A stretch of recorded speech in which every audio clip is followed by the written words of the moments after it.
House, our host, Raja Najabat Sahab, our chief guest, Sayyid Fakhar Imam Sahab, Senator Qayyum Sahab, Sehrish Kamar, Afshan Tehseen Bajwa, Shandana Gulzar Sahiba, and Lon Sahab, and all the dignitaries who are present here.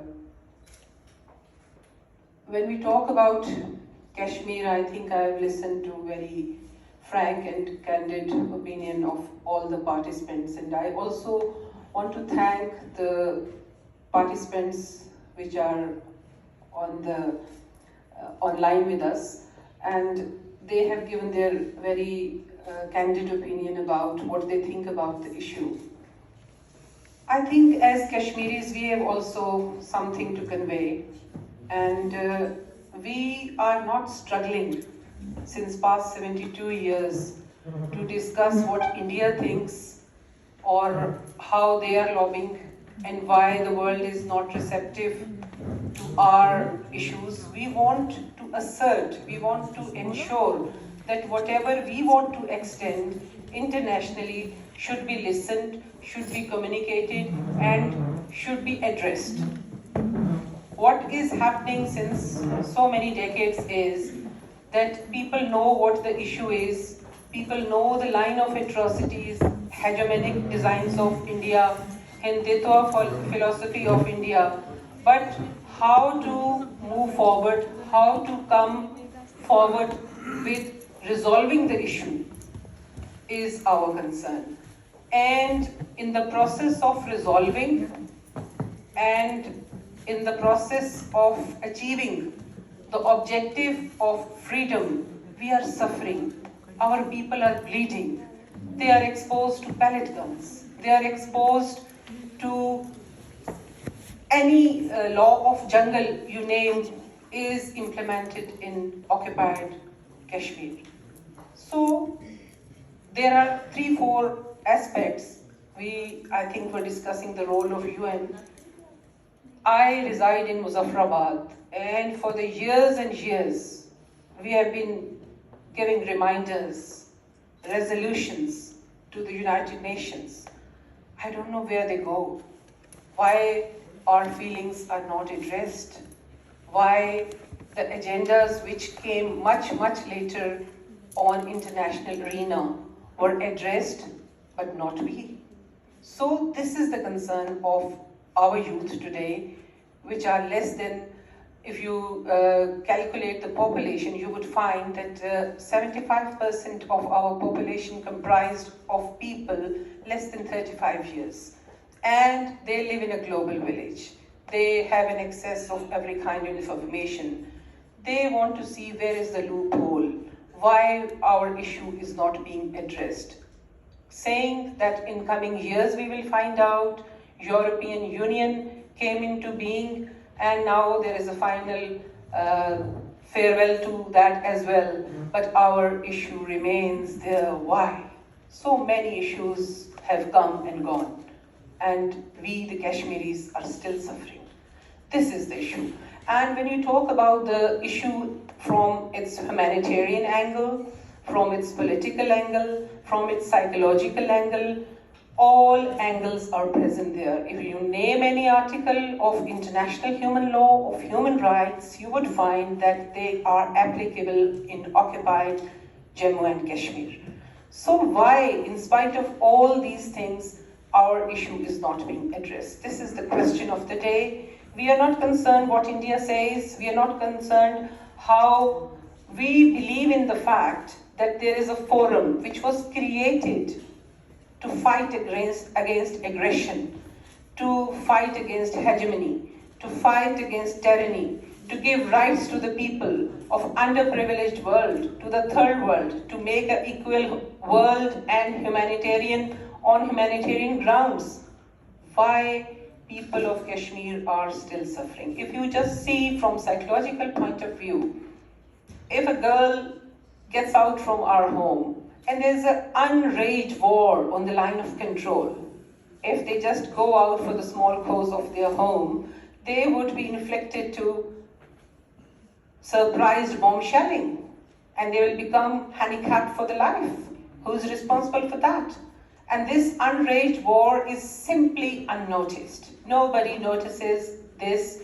If there's an atomic war, if there's a big battle, everyone is convinced. But the people of line of control are facing unraged war since past 70 to 80 years.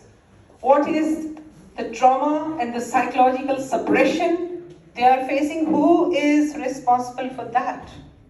In spite of, if you see it from women point of view, women are used as weapon of war.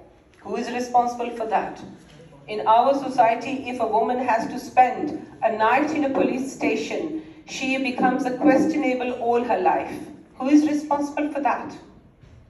So, keeping all these things in view, whether it is pellet guns, whether it is draconian laws, whether it is women issues, there are half widows. There are women who don't know if their husband is dead or alive. They cannot even carry on their new life again. Because according to our religion, there has to be some surety that she is a complete widow. And these half women, half widows are suffering. Women have become the bread earners because they have given space to the freedom cause. So as a result of that, you would see that Kashmir, which had a very cultural fabric, it has got a cultural history, became a town. Srinagar University, which was known to be famous for its intellectual activities and capabilities and was famous all over India and even internationally, it has become standstill. There is I think, third generation growing under the shadow of gun. So there are certain things which we as Kashmiri, one of our participants said that India would not like to get close to plebiscite. We are not interested what India says. We are giving sacrifices for the right of self-determination, for plebiscite, and we will fight till the last moment for our life, or our right of plebiscite, our right of self-determination, and this is the moral obligation of international community to bring all these issues to a conclusion with a specific time frame. What happens is that our issue is not that we should pass resolutions. Our issue is not that we should be sympathized. Our issue is that our issue should be resolved.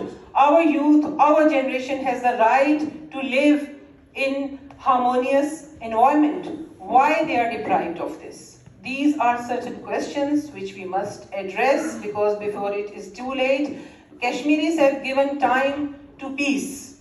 They have given time for internationally the world to observe that look, we are peaceful people, we want to bring the case on the table, and if it is not resolved, you cannot rule out that they will go back again to the gun, which should not be the option. So who is giving this space? We must bring all communities to particularly sit together and really find a solution, because in this time, when you talk about dialogue is necessary, we have been having dialogues. We have a big history of dialogue between India and Pakistan, but it could not be concluded. We need a tri-party dialogue. If it could make some decision, it would have happened long before. They all start, this has become a cliche now. It starts with the secretarial talks and emerges up till the foreign secretary or foreign office level, and then they diminish away. The main thing is that Kashmiris, who are the main party, they should be taken on board. The Arab community, for whom we have been voicing for so long, they must also come forward and give unprecedented and open support, not only by all means, if there can be sanctions for some countries, why there are no sanctions for those who are against Kashmiris? Kashmiris are representing a huge community of Muslim world. So where's the Muslim world? Why they are not behind us? Why they are not fighting for us? Why they are not advocating for us?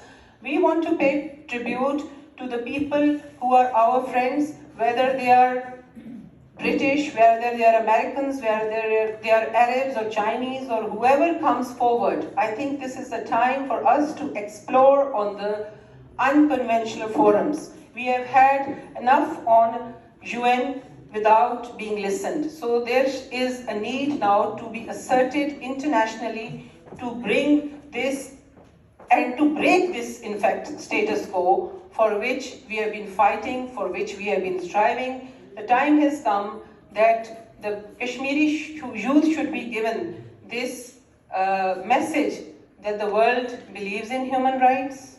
Otherwise, our confidence is badly shaken. We are looking forward for the day when our feelings, our tragedies, our atrocities are addressed in the best possible way, and Kashmir should be in the, whatever we have been fighting for, the struggle we have given in, the time we have given in, the lives we have given in this process should be brought to some justice. And the justice will be when this status quo is broken and the real peaceful Kashmir emerges with the resolution of Kashmir, with the right of self-determination and with the plebiscite. I thank you very much for listening, and it's a great pleasure for me to be part of this August House. Thank you so much. Thank you, thank you very much, Professor Tablis Gilani. Can I now request